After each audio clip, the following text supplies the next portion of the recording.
માળિયાહાટીના તાલુકાના પાણીધરા ગામે તાલુકા કક્ષાની પ્રજાસત્તાક દિનની ઉજવણી કરાઈ।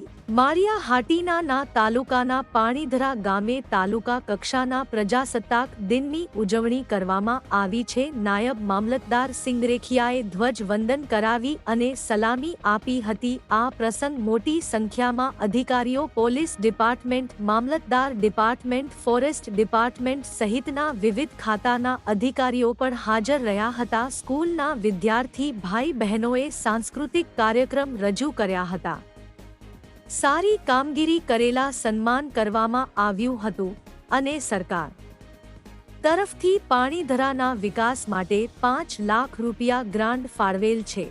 માળિયા તાલુકાના સમાચાર જોવા માટે અમારી ચેનલને સબસ્ક્રાઇબ કરો।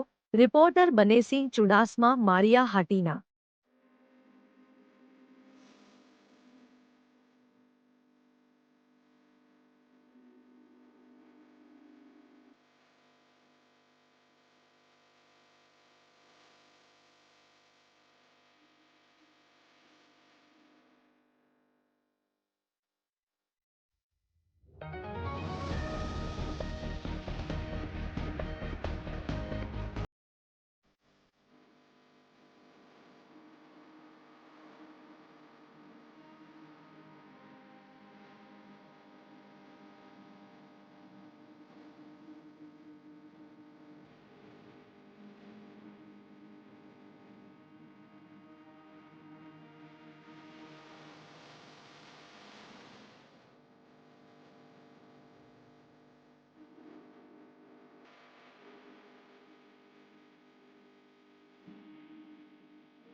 માળિયા હાટીના આજરોજ માળિયા તાલુકા કક્ષાના સ્વતંત્ર પર્વની ઉજવણી પાણીધરા ગામ મુકામે કરવામાં આવેલ અને ખૂબ જ ઉમંગભેર ગામ લોકો, અગ્રણીઓ તેમજ વિદ્યાર્થીઓએ આમાં ભાગ લીધો. આ કાર્યક્રમ દરમિયાન પ્રતિભાશાળી શિક્ષકોનું સન્માન કરવામાં આવેલ. ગામના એક સારું કાર્ય કરતા વ્યક્તિના પણ સન્માન કરવામાં આવ્યા છે. એટલે બીએલઓનું પણ સન્માન કર્યું છે. રીતે જે તાલુકા કક્ષાએ સારી કામગીરી કરી આ લોકોનું સન્માન કરવામાં આવ્યું છે. ગુજરાત સરકાર તરફથી પાણીધરા ગામના વિકાસ માટે 5 લાખ રૂપિયાની રકમ ફાળવવામાં આવેલ છે અને આજનો કાર્યક્રમ ખૂબ જ ઉત્સાહપૂર્વક થયો.